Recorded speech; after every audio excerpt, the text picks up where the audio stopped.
વલસાડ શહેરની સુવિધાને પણ ટક્કર આપે એવું ખજુરડી ગામ. જુઓ વિડિયો. વલસાડ તાલુકાના ખજુરડી ગામે એક વિશાળ અને ગૌરવપૂર્ણ કાર્યક્રમ રાખવામાં આવ્યો હતો. આ પ્રસંગે ગામના વિકાસમાને થયેલ વિવિધ મહત્વપૂર્ણ કાર્યોનું વિશાળ લોકાર્પણ કરવામાં આવ્યું હતું, જેમાં નવનિર્મિત કમ્યુનિટી હોલ આશ્રયસ્થાનનું લોકાર્પણ વિધિ, પાણીના પરબ આરો પ્લાન્ટનું લોકાર્પણ વિધિ, ખજુરડી ગામે સામૂહિક શૌચાલયનું લોકાર્પણ વિધિ, ખજુરડી પ્રાથમિક શાળામાં કિચન શેડ મકાન તથા મધ્યાહન ભોજન મલ્ટીપર્પઝ શેડની લોકાર્પણ વિધિ સહિત વિવિધ વિકાસના કામોનું લોકાર્પણ અને ભૂમિપૂજન વિધિ કાર્યક્રમ રાખવામાં આવ્યો હતો. અને સાથે ખજુરડી પ્રાથમિક શાળાના 140 વર્ષ પૂર્ણ થવા નિમિત્તે શાળા ઉજવણી કાર્યક્રમ અને સન્માન સમારંભ યોજાયો હતો, જેમાં ધરમપુરના ધારાસભ્ય અરવિંદભાઈ પટેલ, વલસાડના ધારાસભ્ય ભરતભાઈ કે પટેલ, અતિથિ વિશેષ વિમલ એચ પટેલ, પ્રાંત અધિકારી વલસાડ, તેજસભાઈ ટી પટેલ, વલસાડ તાલુકા ભાજપ પ્રમુખ, શ્રીમતી રંજનબેન પી પટેલ, માજી આરોગ્ય સમિતિ અધ્યક્ષ જિલ્લા પંચાયત વલસાડ, શ્રીમતી મીનાબેન એસ ઠાકુર, માજી પ્રમુખ તાલુકા પંચાયત વલસાડ, શ્રીમતી દેવાંશીબેન એસ પટેલ, માજી ઉપપ્રમુખ તાલુકા પંચાયત વલસાડ, સ્નેહલ દિલીપભાઈ પટેલ, સરપંચ શ્રી ગ્રામ પંચાયત ખજુરડી ગામ તથા તલાટી કમ મંત્રી સાથે સમસ્ત ગ્રામ પંચાયત સભ્યશ્રીઓ મોટી સંખ્યામાં ઉપસ્થિત રહ્યા હતા અને કાર્યક્રમને સફળ બનાવ્યો હતો. સૌને નમસ્કાર. આજ રોજ ખજુરડી ગામની અંદર 14 જેટલા કામોના 8 કામોના લોકાર્પણ અને બાકીના 7 કામોના ભૂમિપૂજન પ્રસંગે અહીં ઉપસ્થિત માનનીય ધારાસભ્ય શ્રી અરવિંદભાઈ પટેલ, માનનીય ધારાસભ્ય શ્રી ભરતભાઈ, માનનીય પ્રાંત અધિકારી શ્રી વિમલભાઈ, મારા સંગઠનના પ્રમુખ તેજસભાઈ અને આખી ટીમ દ્વારા આજે ખૂબ જ સારો એવો કાર્યક્રમ અહીં ખજુરડી ગામની અંદર ઉપસ્થિત થયા એ બદલ ખૂબ જ સારો કાર્યક્રમ થયો છે. તમને કામની વિગતો જણાવો તો આજે ખજુરડી ગામની અંદર એક કોમ્યુનિટી આશ્રય સ્થાન હોલનું એક લોકાર્પણ કરવામાં આવ્યું, આરો સાથે ચિલર પ્લાન્ટનું લોકાર્પણ કરવામાં આવ્યું, જાહેર શૌચાલયનું લોકાર્પણ કરવામાં આવ્યું. મારા ખજુરડી પ્રાથમિક શાળાના આજ રોજ 140 વર્ષ પૂર્ણ થયા એ નિમિત્તે ખજુરડી ગામની પ્રાથમિક શાળાની અંદર કિચન શેડ મકાનનું લોકાર્પણ કરવામાં આવ્યું, એક મલ્ટીપર્પઝ મધ્યાહન ભોજન માટેનો એક શેડનું લોકાર્પણ કરવામાં આવ્યું, પાણીના પરબ સાથે આરો પ્લાન્ટનું લોકાર્પણ કરવામાં આવ્યું. અને આપશ્રીને જણાવતા આનંદની લાગણી અનુભવું છું. ખજુરડી ગામની અંદર છેલ્લા 50 વર્ષથી જે એક નવી નગરી તરફના રોડ ઉપર જે ખારી ઉપર પાણી ભરાતું હતું, ત્યાં ચેકડેમ કમ ક્રુઝવે એક પુલનું પણ આજે ભૂમિપૂજન કરવામાં આવ્યું, એક હળપતિવાસ પહાફરિયા જોઈનિંગ વેઠિયાવાળા રોડનું પણ આજે ભૂમિપૂજન કરવામાં ખાતમુહૂર્ત કરવામાં આવ્યું.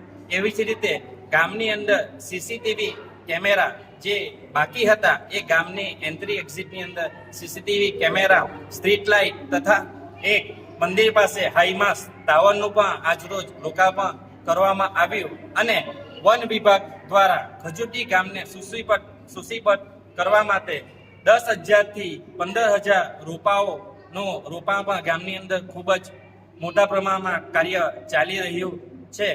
એ પ્રસંગે ગામની અંદર બીજા બી નાના મોટા જે પીરભરિયાનો રસ્તો હોય, એક સુથારભરિયાનો રસ્તો હોય, સુથારભરિયાની અંદર પાણીના બોરો તથા ગામની અંદર ખૂબ જ સારા એવા પ્રમાણમાં ચેકડેમોનું અને તળાવના કિનારે પ્રોટેક્શન વોલનું પણ આજરોજ ખાતમુહૂર્ત કરવામાં આવ્યું છે. પ્રાથમિકતાની દ્રષ્ટિએ આપને જણાવતા આનંદ, મારું ગામ એક આદર્શ ગામ તરીકે મેં જ્યારે બારડોલી એન્જિનિયરિંગ કોલેજ કરતો હતો ત્યારે જ મારું એક લક્ષ્ય હતું કે મારું ગામ બારડોલીના જે ગામડાઓ છે એ ટાઈપનું ગામ બનાવવાનું. તેમાં 75% કાર્ય મારા ગામની અંદર મેં પૂર્ણ કર્યા છે. મારા સરપંચમાં આવવાના હવે 6 થી 7 મહિના મારી તમના બાકી છે, પણ ગામની અંદર સીસીટીવી કેમેરા, સ્ટ્રીટ લાઇટો, હાઈમાસ ટાવર, હળપતિવાસમાં 95% પેવર બ્લોક, હળપતિવાસમાં તમામ ફરિયાઓમાં 4 થી 5 પાણીના બોરો, ગટર લાઈનો તથા નાની મોટી 8 ફરિયાઓમાં પાણીની ટાંકીની વ્યવસ્થા પણ મારા સરપંચના દાયકામાં મેં કરી છે. સાથે સાથે અત્યારે ટોટલ 73 જેટલા હળપતિ આવાસ અને પ્રધાનમંત્રી આવાસનું પણ મારા ખજુરડી ગામની અંદર કામ ચાલી રહ્યું છે, જેમાંથી 42 ઘરો પ્રધાનમંત્રી શ્રી અને મુખ્યમંત્રી આવાસ યોજનામાંથી બની પણ ગયા છે.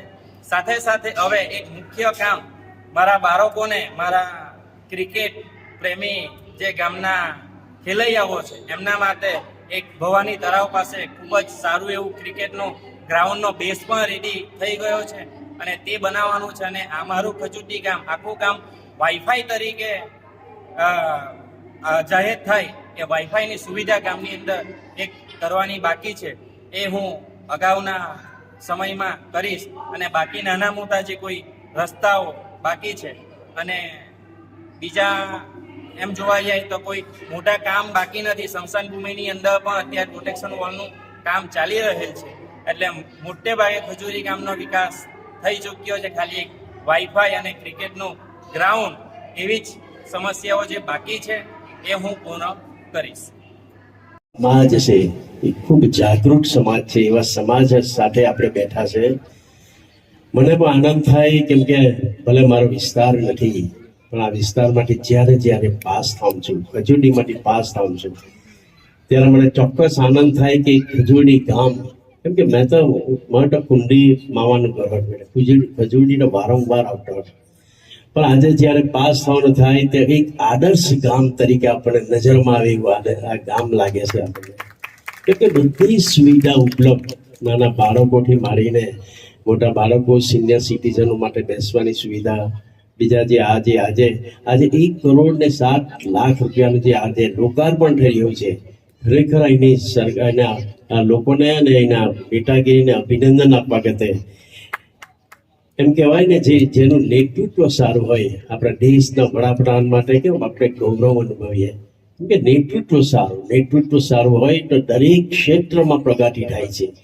દેશના વડાપ્રધાન માટે આપણે ગૌરવ લઈ શકીએ કે ખાલી ગુજરાત માટે નહીં, ભારત માટે નહીં, સમગ્ર વિશ્વમાં દેશના વડાપ્રધાનનો ડંકો વાગે છે. કેમ કે એણે એવું નેતૃત્વ કર્યું છે, સમગ્ર વિશ્વને આંખમાં આવે એવું નેતૃત્વ આપણા ભારત દેશના વડાપ્રધાન કરી રહ્યા છે. અને એવી જ રીતે આપણે પણ ગામમાં જ પણ સારું નેતૃત્વ હોય, સારું સંગઠન હોય, સમાજ સાથે હોય, દરેક સમાજ સાથે હોય, તો એની સાથે આપણે ગામની જે પ્રગતિ થાય એમાં બધાનો જ સહયોગ આપણને બી એમ થવું જોઈએ. કેમ કે આમાં તો મેં તો જોયું છે આ પાટીદાર સમાજમાં, ગણીબી સમાજમાં, કેમ કે દરેકમાં લોક ભાગીદારી હોય છે.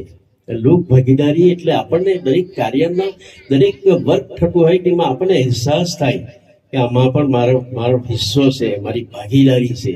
એટલે એ લોક ભાગીદારી કામો સારા જ થતા હોય અને એની એ ક્વોલિટીને બધું જ સારું થતું હોય. એટલે એ ઘણા ક્ષેત્રમાં લોક ભાગીદારીથી કામો થતા મેં જોયા છે. અહીં મંદિર પણ સ્વામિનારાયણ ભગવાનનું અને બીજા મંદિરો પણ ભવ્ય મંદિર છે. એટલે આ ગામ ખરેખર આદર્શ ગામ તરીકે એની છાપ ઉપજાવે એવું છે વલસાડ તાલુકામાં. એ માટે એના સરપંચ શ્રી સ્નેહલભાઈ અને મારી બહેન શ્રી પૂર્વ પ્રમુખ દેવાંશીબેને ખરેખર અભિનંદન આપવા ઘટે. કેમ કે લાસ્ટ ટાઈમ હું પ્રસંગમાં આવ્યો હતો ત્યારે દેવાંશીને મેં કહેલું કે સ્નેહલને કહેલું, સ્નેહલ તું દેવાંશીનો પતિ છે એ રીતે ઓળખાણ તારી આવશે. આજે ઊંડું થઈ ગયું કે દેવાંશી સ્નેહલની પત્ની છે એ રીતે ઓળખાણ થાય છે. એવું કાર્ય સ્નેહલે કરીને બતાવ્યું છે. આજે ખરેખર આ સમાજમાં ગૌરવની બાબત કહી શકાય. અને દેશના વડાપ્રધાનનો એક ધ્યેય છે, આપણા ગુજરાતના મુખ્યમંત્રીનો પણ એક એમ છે, જેનું ખાતમુહૂર્ત કરીએ એનું આપણે લોકાર્પણ પણ આપણે જ કરવાનું. કે ખાતમુહૂર્ત કરીને આપણે એનું એમ જ મૂકી નથી દેવાનું, પણ એક ભારતીય જનતા પાર્ટી સરકારમાં દરેક જગ્યાએ અમને આદેશ આપવામાં આવેલો હોય છે કે જેનું ખાતમુહૂર્ત તમે કરો એનું લોકાર્પણ પણ તમારે જ કરવાનું છે. એટલે અમારે પણ વિશેષ એમાં કાળજી લેવાની હોય છે કે ખાતમુહૂર્ત કરીએ તો એનું કામની પ્રગતિ ક્યાં સુધી આવી છે. આ વિસ્તારના અરવિંદભાઈ ધારાસભ્ય છે, એમનો સ્વાભાવિક એનો વિસ્તાર મોટો છે, પણ ખૂબ વાર જે પ્રદેશમાં પણ એમની કામગીરી ધ્યાનમાં લઈને ઉપાધ્યક્ષ એમને બનાવ્યા છે. ખૂબ જવાબદારી છે અને તેમને પણ જવાબદારીમાંથી સાથે સાથે સંતોષ જાય એવી કામગીરી પણ આ વિસ્તારમાં આજે એમણે ઘણા બધા ખાતમુહૂર્ત કરીને કરી છે. આજના પ્રસંગે એટલું જ કહીશ, હજુ પણ આ ગામ ખૂબ આગળ વધે. કેમ કે નેતાગીરી તમને સારી મળી છે, હજુ પણ આ નેતાગીરી વધુ ને વધુ આગળ વધે, આપણા ગામનો ડેવલપમેન્ટ થાય અને ખૂબ આગળ આદર્શ ગામનો દરજ્જો જે બનાવી જઈ રહ્યા છે એવા સમગ્ર તાલુકામાં અને ગુજરાતમાં ગામનું નામ રોશન થાય એવી શુભેચ્છા આપું છું. આભાર. ભારત માતા કી જય.